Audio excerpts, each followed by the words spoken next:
Thank you, uh, Ms. Beta Ria Sonata. So we will continue our seminar with presentation from Dr. Hanbyul Kang.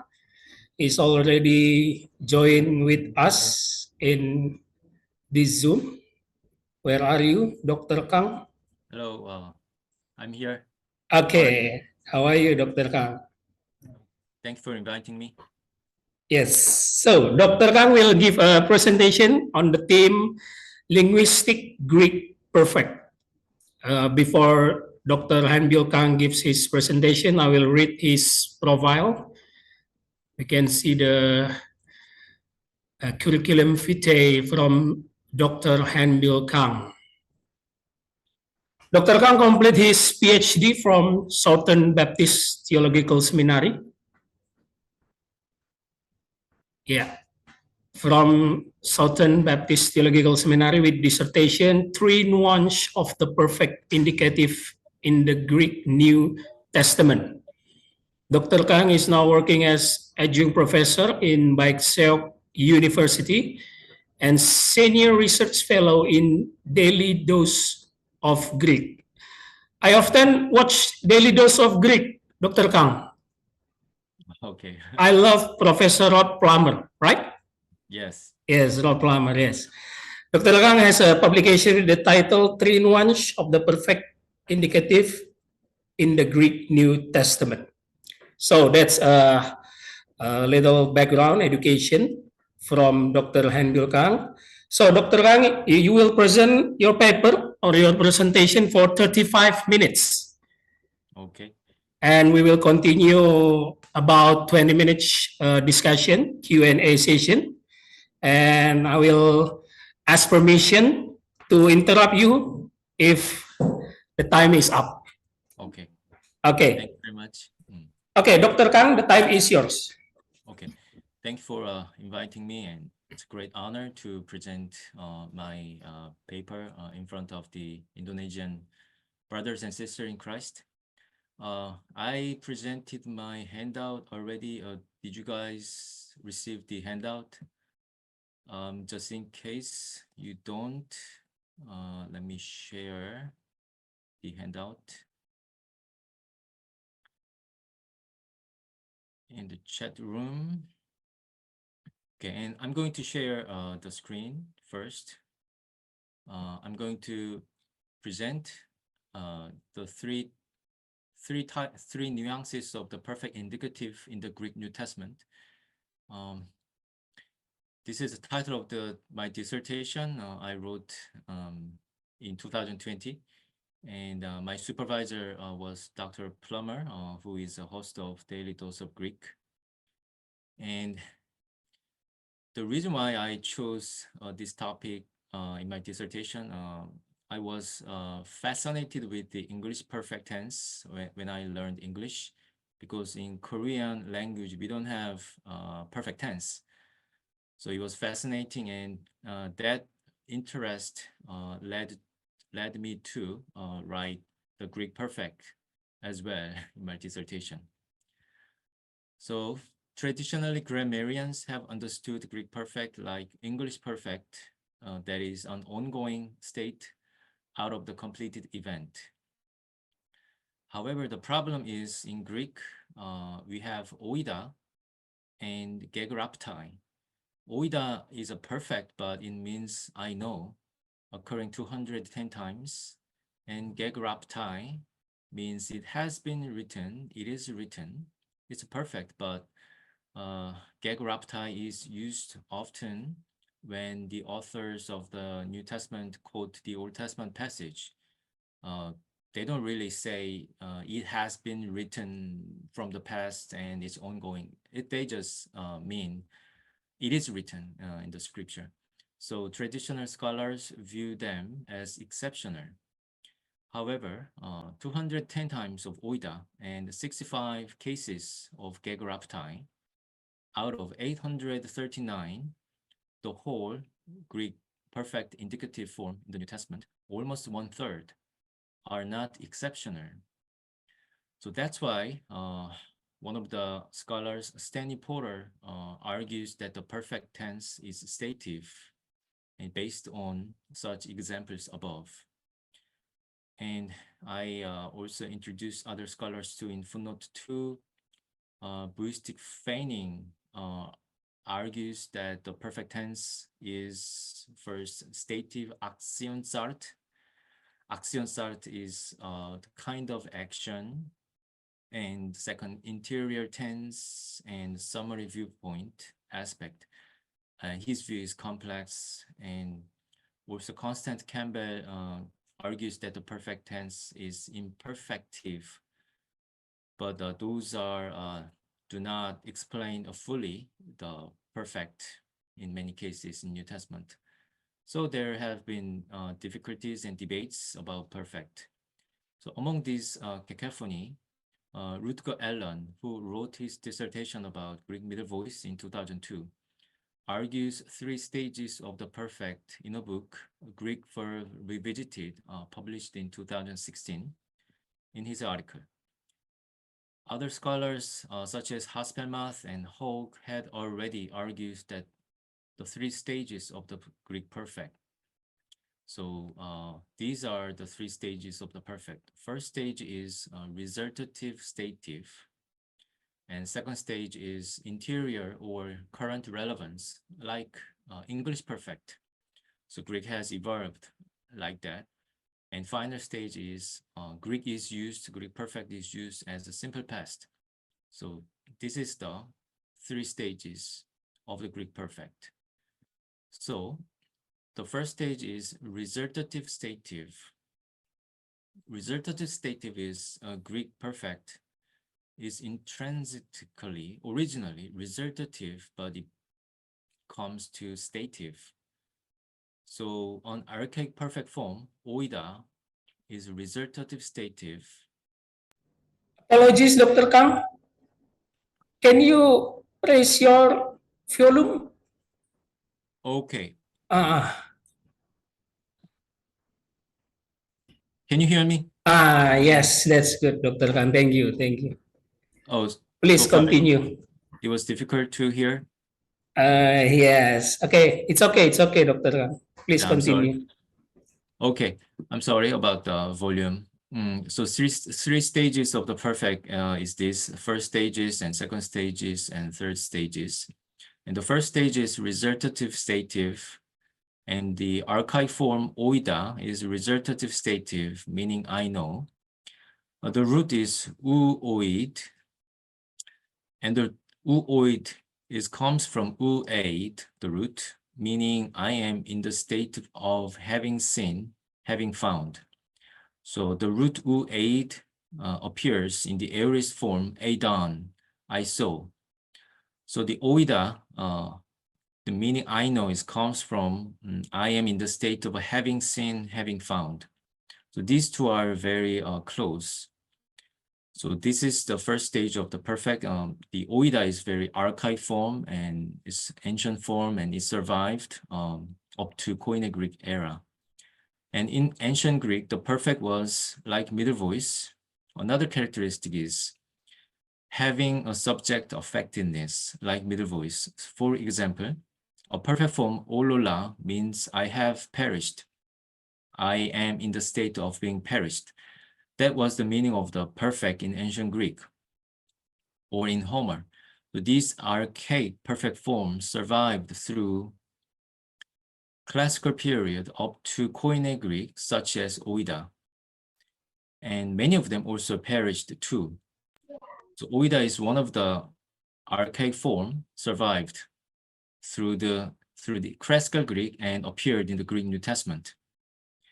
And since the archaic perfect form was like middle voice, many perfect middle forms occurred as frequently as the active perfects in Homer. A great number of perfect middles are observed in classical Greek too, 180 times in Herodotus and 600 times in Thucydides. Also, these many Greek perfect passive forms occur in the Greek New Testament. They denote resultative stative meaning. So Bebelata, for example, my servant is lying in Matthew 8:6. This is the saying of the centurion. And Pepleirotai is fulfilled. The prophecy is fulfilled in Mark 1:15. And Pepistumai, I am entrusted with the gospel by the saying of the Apostle Paul in Galatians 2. And Tetufomtai, he is puffed up. And Memiristai, is Christ divided in 1 Corinthians 1:13. The Apostle Paul doesn't really say, has Christ been divided? He focuses on the present state. So all these cases, perfect middle forms are used. So you will be able to see the table 1. I divided 3 nuances of the perfect into 3 categories. Resultative stative, 55%, 461 cases. And interior current relevance, 34%, 289 cases. And perfect as simple past occurs 89 cases, comprises 11%.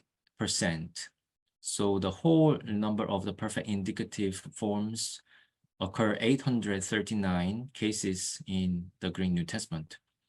So this perfect go to the second stage, interior or current relevance. This is a typical concept of the perfect, like English perfect. For example, I have vomited. So vomiting occurred in the past and it affects the present. The smell and everything is mess. So this is a typical concept of a perfect. So during the classical Greek period, the meaning of the perfect was expanded. In Homer, the perfects were intransitive and subject affected like the middle voice. Therefore, it suffered from limitation of the verbal lexicality. The range of expressing with the perfects had restrictions in Homer. In classical Greek, however, the perfect went through a change. In the 5th and 4th century BC, a great number of the perfects occur with objects, meaning transitive. So in Homer, in ancient Greek, the perfect was like middle voice and without object, many cases, and subject like affectedness. So they didn't have many times object. So the expression, the range of expression was limited. But in classical Greek, the active transitive perfects increased all of a sudden in classical Greek. They are observed in classical Greek literatures like Aristophanes 200 times, and Plato 125 times, and Sophocles 50 times, Thucydides 35 times, and etc. So they were no longer limited by the lexical restrictions. Changed perfects were composed with kappa. So in Homer, kappa perfect was scant. But on the other hand, all the resultative perfects were still common in classical Greek era, but the changed perfects were widely attested. In contrast to the intransitive perfects, active transitive perfects appeared. So for example, the intransitive old perfect forms like pepoitha, I am persuaded, and apollola, meaning I perish, or I am in the state of being perished, and pephena, I am manifest, developed transitive active perfect forms. They became pepeka, with kappa ending in the classical Greek period. I have persuaded someone, and apolloleka, I have destroyed something, and pephanka, I have shown something.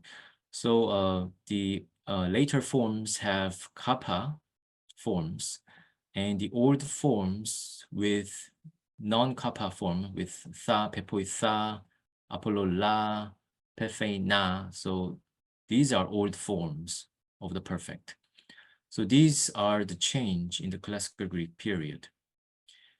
Gegraptai is also a resultative stative, not, it has been written, it is written, it can express with object, gegrapha, I have written something.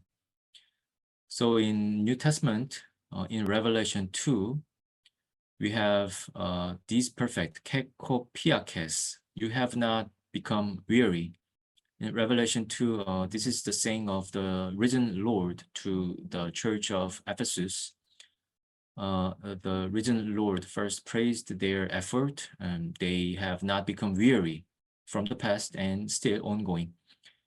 But the Lord rebuked them because they forsook the first love. So the Lord says, Peptokas, you have fallen. So remember where you have fallen. So the event of being fallen occurred in the past in the church of Ephesus, and the state continues, and the current situation is very dangerous. That's why the Lord warned them, because you have fallen. Peptokas. And in Revelation 3, this is a saying of the risen Lord to the church of Sade. Eureka. So the Lord says, I have not found your work complete in front of my Father. So the Lord have kept watching the work of them from the past, and until now, Jesus Christ couldn't find their work complete in front of Father. So this is the second stage of the perfect, which is typical type of the perfect, the easiest one. And thirdly, our third stage is perfect is used as simple past. The confusion and overlap between the perfect and the aorist occurred in the Koine period. So for example, in Revelation 5, 7-8, Elphan Kai Elephan. So he went and took, but this is perfect. Literally, it should be have taken. And in footnote 6, I gave another example, longer one. In footnote 6, Revelation 8, I make bold the perfect here, Elephan, and I underline the aorist forms, Elphan, Estathe. So the perfect bold one is surrounded by a number of many aorist forms. So in Revelation, especially, the perfect occurs among the aorist forms. So New Testament scholar Robertson tries to explain this kind of perfect as dramatic historical present perfect for emphasizing vividness. He says, instead of the perfect here, if the author used the aorist form, it would have been prosaic, boring. So to highlight the action in here, for example, in Revelation 5, the Lamb is taking the book from the Father at the throne. So the Robertson says the author wanted to highlight this action of taking a book, Elephan. So I think Robertson's explanation is quite plausible. And another case is most cases of Eureka are translated as the simple past many times. And also in Book of Hebrews, 24 cases out of 45 perfects in my research, almost half of the perfects are used like a simple past. For example, proseneino Ken, Abraham offered up Isaac. So perfect tense is used here, but it's a past event in Genesis 21, 22. So in Hebrews, many perfect as simple past used like this. After the Koine period, the Kappa perfect became extinct.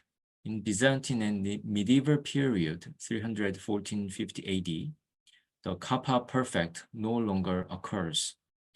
The Kappa perfect forms were replaced by periphrastic construction with echo or ame. After 14th century, modern periphrastic formation with echo plus infinitive appeared. So the Kappa perfect after the Koine period, it disappeared, and later it was replaced by the echo form in 14th centuries, but until then, periphrastic construction was used with echo and amy. I think there is a dissertation coming out about the periphrastic construction as well. So in table 2, I summary this topic with 3 stages of the perfect with period. Resultative stative, its first stages in ancient Greek, Homeric Greek, and interior is classical and Koine Greek, and perfect as simple past. This occurs in Koine Greek, rarely in classical Greek too. The meaning is, I already said that, and representatives are resultative stative perfects are oida and hesteka, gegraptai, tethneka, someone is dead. Pepoitha, I am persuaded. Hey gemai, I consider. Just like in James 1. And interior perfects are teteireka, I have kept. Pepleiroka, I have fulfilled. Deluka, I have served. Hureka, I have found. Pepistuka, I have believed. Pephileika, I have loved. Agapeka, heimarteka, peptoka. And lastly, perfect as simple past examples are eleifa, eireka. As I said, many cases of eireka are used as simple past, and heraka as well, and apastaka. So I also presented the percentages below too. So the last page, I presented all the examples of the perfect with 3 nuances according to each book of the Greek New Testament. So this is the final table and cases. So if you are curious about the examples in detail, you will be able to search my dissertation from Google. Okay, so I think that's it. And if you have any questions, please jump in. And sorry for the sound issue in the first place.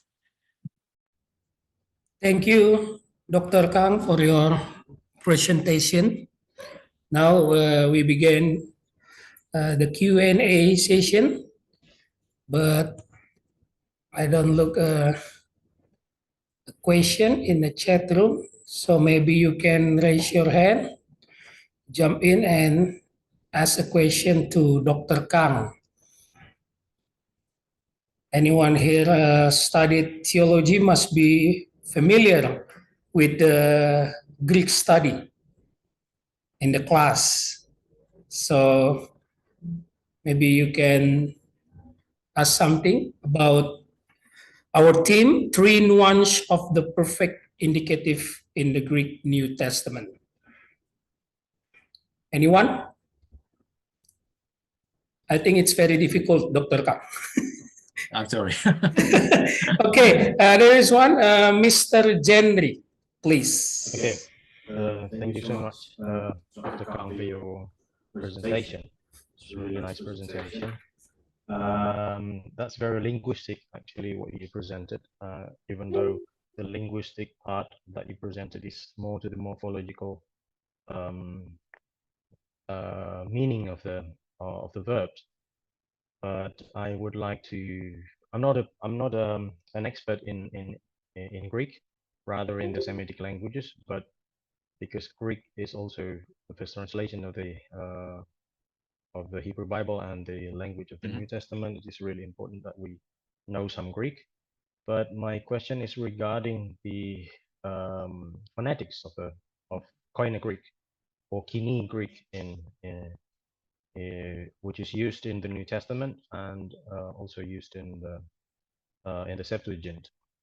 What do you think the difference between the phonetics of the pronunciation which is used in the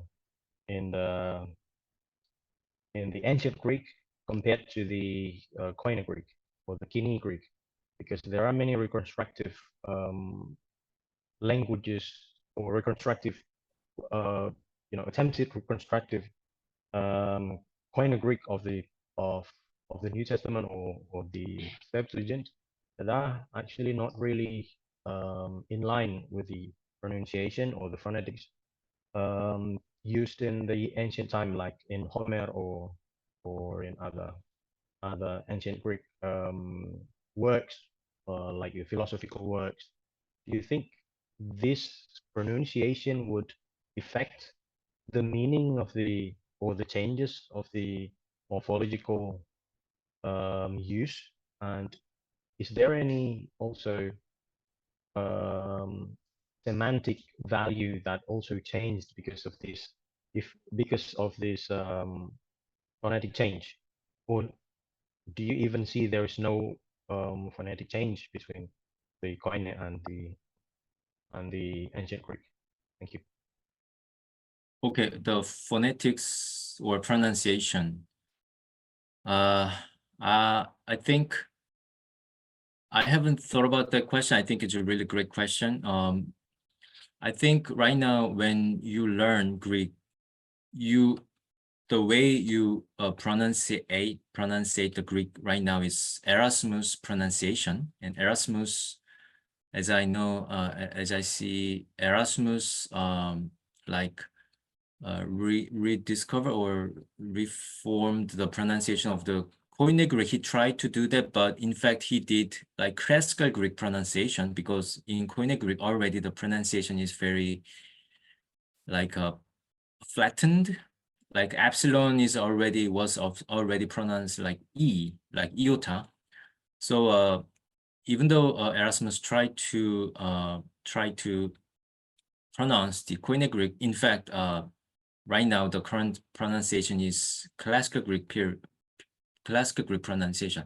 Nevertheless, classical Greek pronunciation are very clear to distinguish between, for example, epsilon and iota. So that's why we accept the classical Greek pronunciation, which is Erasmus pronunciation.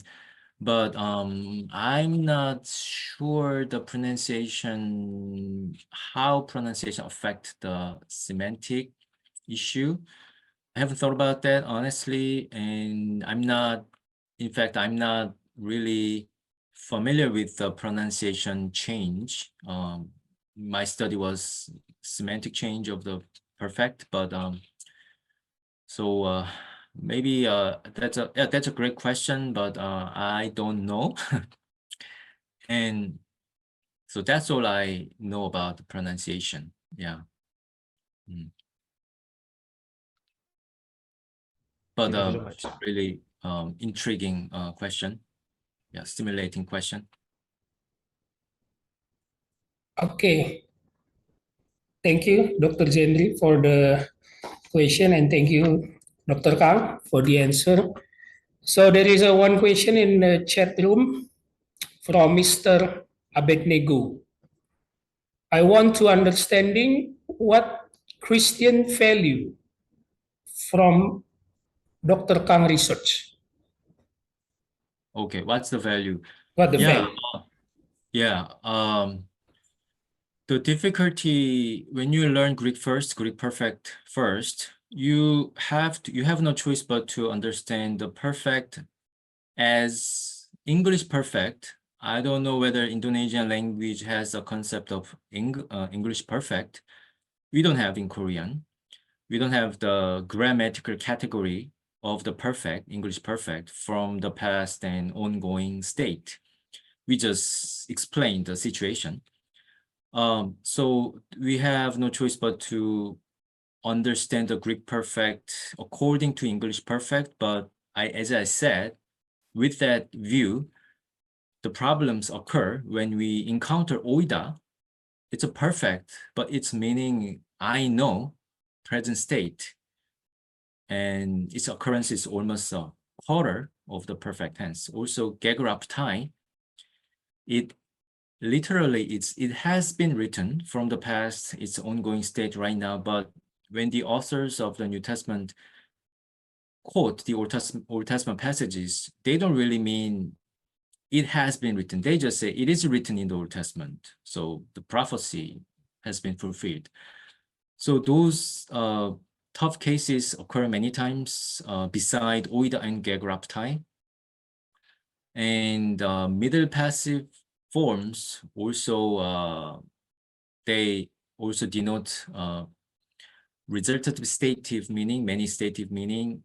So I think with that understanding, I think we can better understand the background and the situation of the New Testament when you read the sentences in Greek. I think as Dr.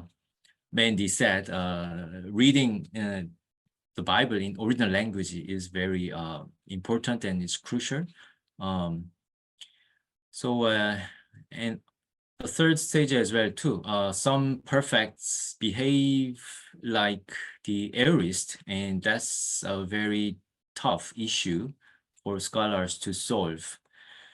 I think we see that phenomenon already in Latin. Latin perfect is not English perfect. Latin perfect is past tense. I think in Hebrew too, when you say Hebrew perfect, it's many times it's the simple past. Yeah, even though sometimes it can convey the English perfect meaning. So the same thing also happened in Greek too.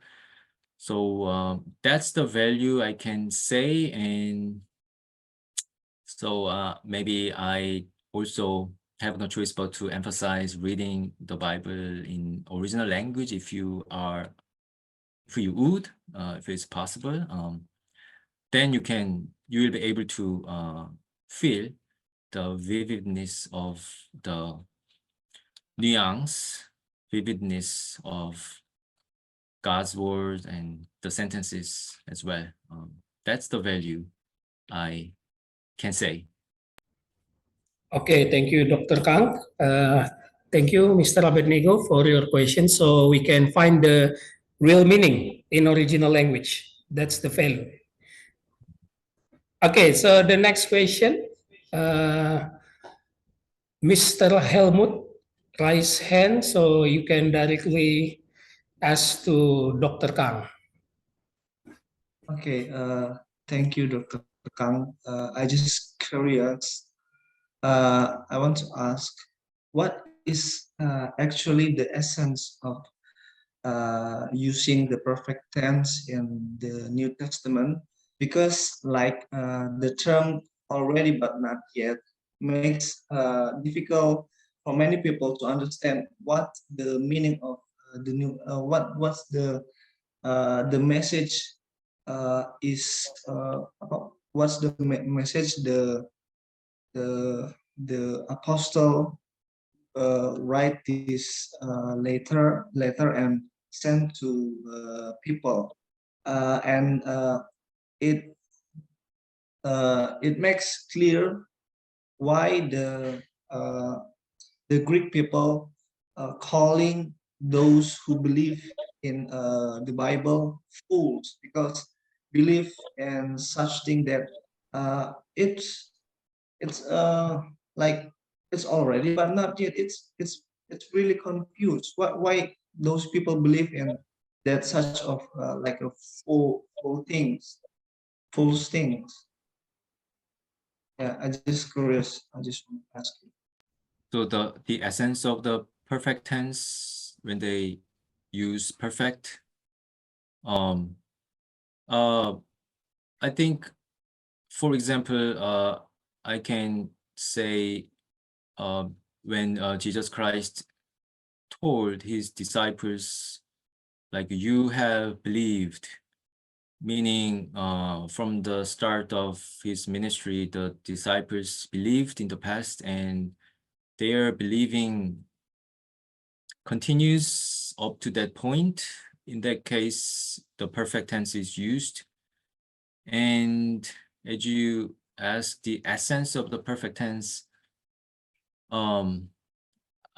it's hard. I think it's hard to say the essence of the perfect, because that's the when I try to understand the perfect, the beginning was the English perfect, but the perfect really was like kept developing from the past from the Homer, ancient Greek. As I said, the perfect was originally resultative stative, like I know, and it kept evolving in classical Greek, and finally the perfect became like a simple past and disappeared.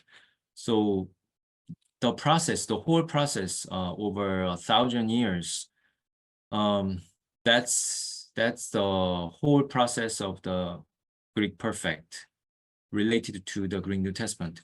So I would say the value or essence, I think I would say the value of the learning perfect, or I think the value of the New Testament. The New Testament contains these three nuances of the perfect: resultative stative and English perfect and simple past. New Testament contains all three nuances of the perfect. So that's value, and that's the essence. Yeah, that's the essence itself, I think. Yeah. Is that could be the answer for you? Yeah, and about the term already but not yet. What do you think about it? Because Oh, it's too difficult to understand. So I okay. mean, The term already not yet. The theological term already not yet. yeah. I think, Because, in my understanding, yeah, it's already for God, but for us it's not yet. So I think it conveys two different views. For God, it's already because God surpasses time. So he is already, as it is written in prophecy, like Revelation. But for us, it's in the future. It's not yet. That's what I can say with the term, about the term. Is that the answer yeah, for you?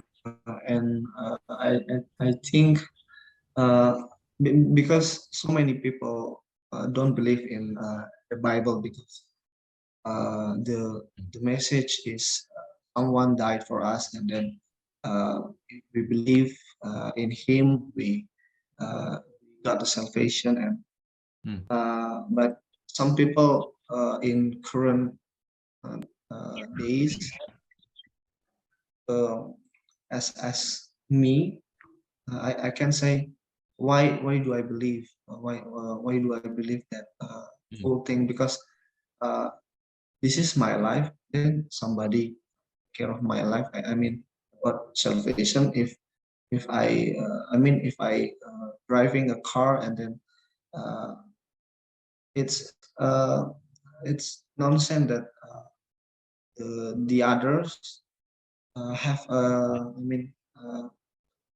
something about it, Yeah, it's hard to believe in the first place, of course. And there's a difficulty for us how to explain our faith. But historically and literally, God already showed in the Old Testament, in Hebrew Bible, God already said to his prophets in the Old Testament era, and then Jesus Christ appeared and his apostles wrote the New Testament. And we are Gentile, and we came to be his people through New Testament and through Jesus Christ. And then we can go back to the Old Testament, Hebrew Bible, and so that we could understand better God, because God already showed himself to Israel people. So it's very hard to persuade others. It's just difficult. Yeah, we have only two testaments, the Old Testament and New Testament, and yeah, it's just difficult. Yeah. So that's why through sufferings and trials, without sufferings and trials, maybe not even including myself, not many people could come to or seek God, yeah, without sufferings and trials, yeah. Okay. Thank you, Helmut, for the critical question. And there is Mr. Sozanolo Telam Banua. Please. Thank you, Mr. Harold Pardede. Excuses me, Mr. Kang. May I comment? I comment about the conversation. I think that the value of understanding the perfect, we understand it is a part of grammar, yeah, a part of grammar. Yeah, we must understand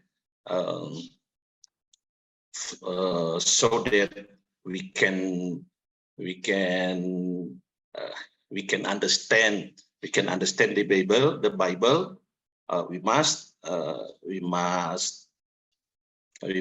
learn about grammar.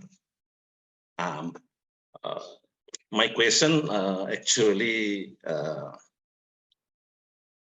personally maybe may not connect with this topic. Yeah, how do you help me to type the Greek letter? Because every I type the Greek letter, sometimes even always change into Latin character. Okay. I just put the website in the chat box. Typegreek.com. You can type Greek. It's not that difficult. For example, alpha is A and beta is B. So you can find it easily how to practice typing Greek in that website. And in Microsoft Word, I think there is a font, Greek font, in Microsoft Word. So you can practice typing Greek in Microsoft Word program. But for now, I recommend this website, typegreek.com. You can practice Greek in typing. Yeah. Thank you, Mr. Kang. Once more, in studying Greek, we know parsing, how to interpret the words.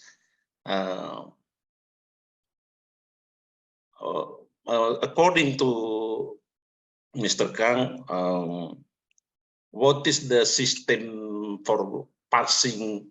That the good system for parsing. For example, I always use gram chord system. Yeah, gram chord system, but for example, the other book, the other books are different.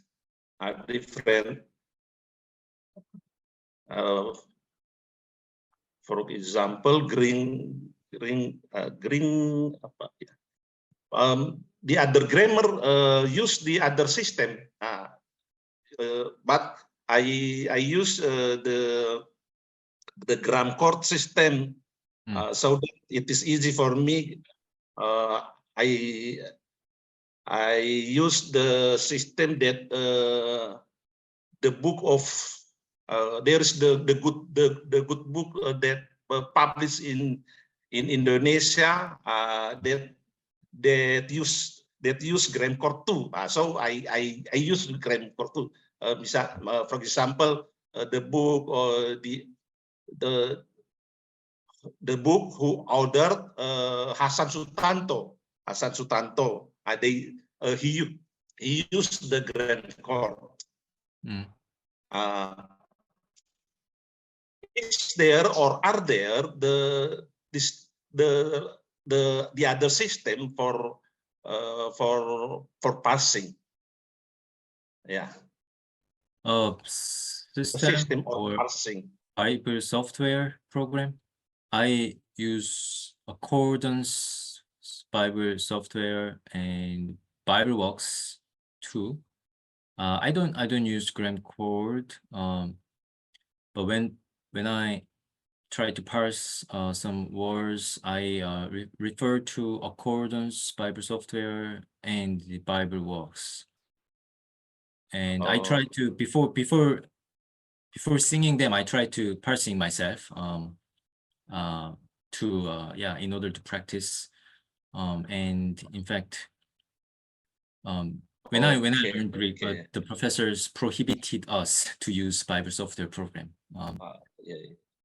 Okay, so I have ever used the BibleWorks version 8, but it is difficult for me, so that I use the easy one.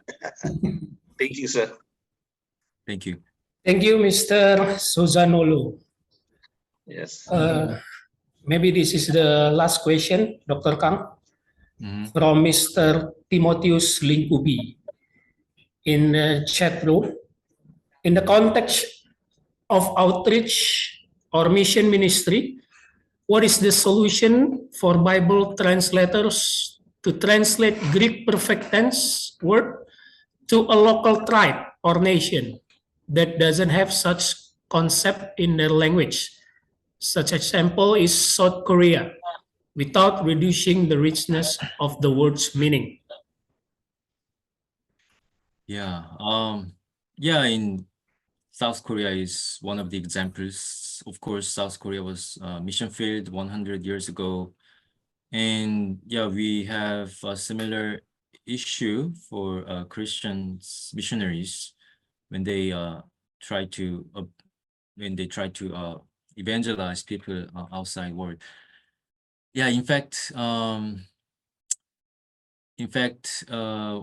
there is no like magic to translate completely from the concept of Greek into, for example, Greek perfect into another language.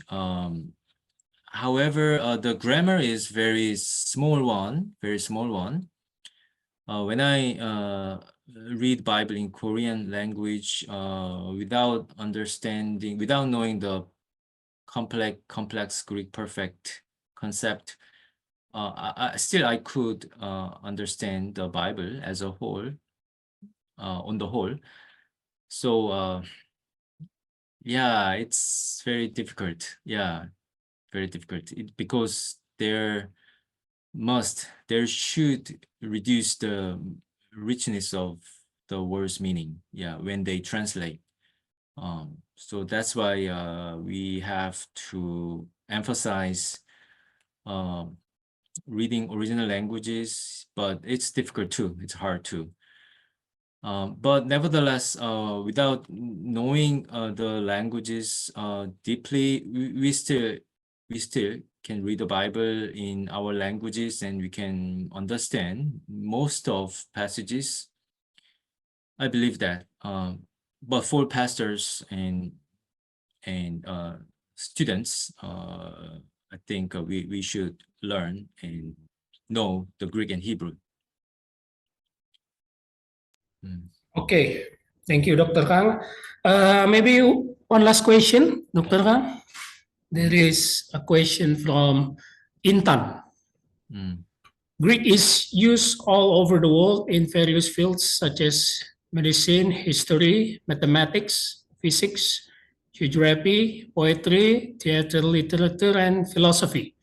Didn't Greek absorb other language in the world and close itself off from the influence of foreign words? I didn't think Greek observed other languages. Yeah, many terms, especially in the Western world, many medical terms and English, they are from Greek, also from Latin too in English, also from French. And in COVID crisis, as you remember, Delta variant and Omicron variant, they are all Greek. So it's a fascinating. Yeah, maybe, yeah, that's Greek is old, and Greek was used in Greek philosophers like Plato and at the time, and the Greek philosophy was the foundation of the modern philosophy, Western philosophy. That is why the Greek became widespread, and it does not mean Greek observed other languages. So in English, there are many foreign words in English, for example, from Greek, Latin, French, German. So so it's a, what I can say is it's beneficial if we know Greek. Yeah. Special language, yeah? Yeah. Okay, thank you, Dr. Kang. So Thank you. we will close our session and we will give you a little appreciation, the I appreciate digital certificate. Wow, it looks nice. Thank you. Yes, thank you once again, Dr. Kang. I hope we can learn sometimes from you about the Greek in the New Testament. Mm. So we will continue our session, but we will have a lunch about an hour, 45 minutes or an hour. So after lunch, we will continue our session with Dr. Marudut Simanjuntak. So I will give this session to Mrs. Sania. Yeah, okay, thank you very much, Dr. Harold, as the moderator for this session, and especially thank you for our speakers for this session, Dr. Hanbyul Kang. Let me say kamsahamnida. Thank you for your willingness and your presentation, so interesting for us. And I would like to say thank you for all of you as the participant of this international seminar today. It's been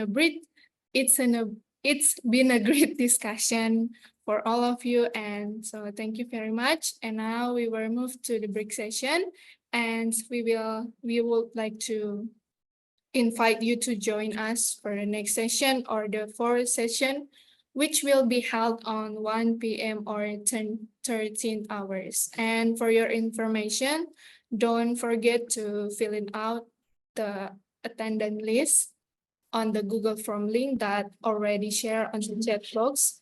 And if you have any question,